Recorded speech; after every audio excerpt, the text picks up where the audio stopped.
मेरे छोटे भाई का स्वर्ण आभूषणों का व्यापार कई राज्यों में फैला हुआ था। जब हमारा एक वफादार कर्मचारी बिहार से 3 किलो सोना लेकर रेलगाड़ी द्वारा अमृतसर आ रहा था, जब इस कर्मचारी का पुत्र अपने पिता को लेने रेलवे स्टेशन पहुंचा, तो हथियारों से लैस डाकुओं ने दोनों पिता पुत्र का अपहरण कर लिया। किसी तरह इस कर्मचारी का पुत्र डाकुओं के चंगुल से छूट गया।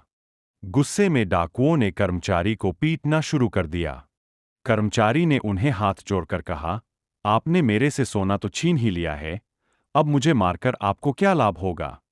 कृपया मुझे छोड़ दो।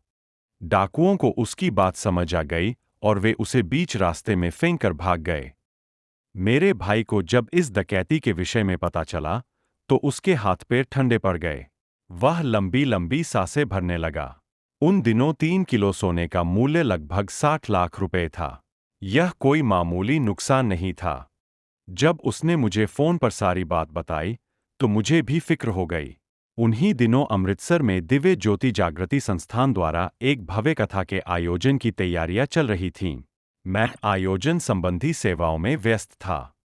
अगले दिन की सुबह मैं कथास्थल के समीप पहुंचा ही था कि मुझे गुरुदेव श्री आशुतोष महाराज जी का फोन आया। महाराज जी ने पूछा, कैसे हो? क्या कर रहे हो? कुछ परेशान लग रहे हो। मैं बोला, प्रणाम महाराज जी। महाराज जी, एक बहुत बड़ी मुसीबत आ गई है। भाई के यहाँ डाका पड़ गया है। उसकी मेहनत की कमाई डाकुओं ने लूट ली है। महाराज जी बोले, तू क्यों चिंता करता है? उसका लुटा हुआ माल वापस आ जाएगा। आशीर्वाद। महाराज जी के आशीर्वचन सुनकर निश्चिंत हो गया। मैंने तुरंत फोन करके भाई को महाराज जी के वचनों के बारे में बताया और चिंता न करने की सलाह दी।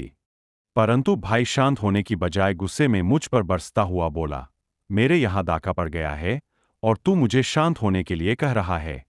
अरे, क्या महाराज जी के कहने भर से सब ठीक हो जाएगा? क्या कभी डाकुओं द्वारा लुटा हुआ माल किसी को वापस मिला है? मुझे मेरा माल वापस नहीं मिलने वाला। उधर पुलिस भी रिपोर्ट लिखने में आनाकानी कर रही है। और तू कहता है कि चिंता करनी छोड़ दूं। करीब 2 दिन बाद हमारे उस कर्मचारी को उसके साले का फोन आया, जो कि आभूषणों का कारोबार करता था। उसने बताया कि एक व्यक्ति उसकी दुकान पर सोना बेचने आया है, जिसका तोल लगभग 3 किलो है। वह अपना फोन नंबर व सोने के मार्के की निशानी भी देकर गया है। जब कर्मचारी ने निशानी देखी, तो वह पहचान गया कि वह डाकुओं द्वारा उससे लूटा गया सोना ही था। हमने इसकी जानकारी तुरंत पुलिस को दे दी। पुलिस ने फोन नंबर द्वारा लोकेशन ढूंढकर डाकुओं को गिरफ्तार कर लिया। साथ ही लूट का सारा माल भी बरामद कर लिया।